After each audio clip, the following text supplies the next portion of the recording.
So let's look at some questions now. We have 12 counters. How could we arrange them into equal rows? So when we're trying to solve multiplication or division sentences or problems, and we're given things such as counters or pictures of them, we will need to try and put them into equal rows, because if we try and solve this with counters here, there and everywhere, it makes the grouping more difficult. So now we've got them into sort of an equal groups there.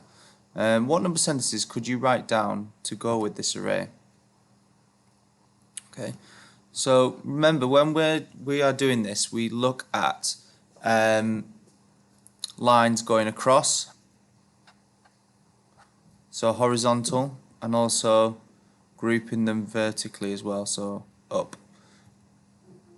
So we've got two groups of 6 and two groups of 6, which equals 12, because we've got one group of 6 there, one group of 6 there. So we've gone across, we've gone horizontal. And if we go vertical, we've got one group of 2, two groups of 2, three groups of 2, 4 groups, 5 groups, 6 groups. 6 groups of 2 equals 12. Remember, multiplication is also the same as repeated addition. So here we have two groups of 6. If we've got two groups of 6, then it's 6 add 6, because we've got two 6s.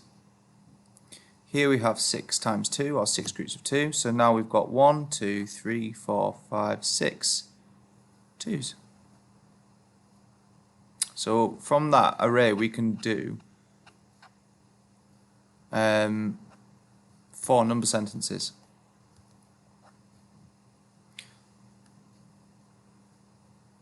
Some counters as well. For example, because we've got 12 there,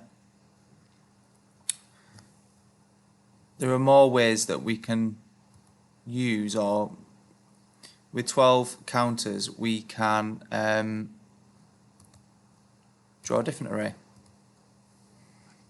So here we have this one here. What number sentences could you write down to go with this array? So it's still 12, the same as before, but we've put them in different rows on different columns. So if you look across, we've got 3 groups of 4. 1, 2, 3, 4. Then we've got that 3 times. And then if we look up or down, we've got 1 group of 3, 2 groups of 3, 3 groups of 3, 4 groups of 3, which also equals 12. Remember, multiplication, repeated addition, they are the same. So if we've got 3 groups of 4, we've got 1, 2, 3 groups of 4. Here we've got 4 groups of 3, 1, 2, 3, 4 groups, and each one is 3.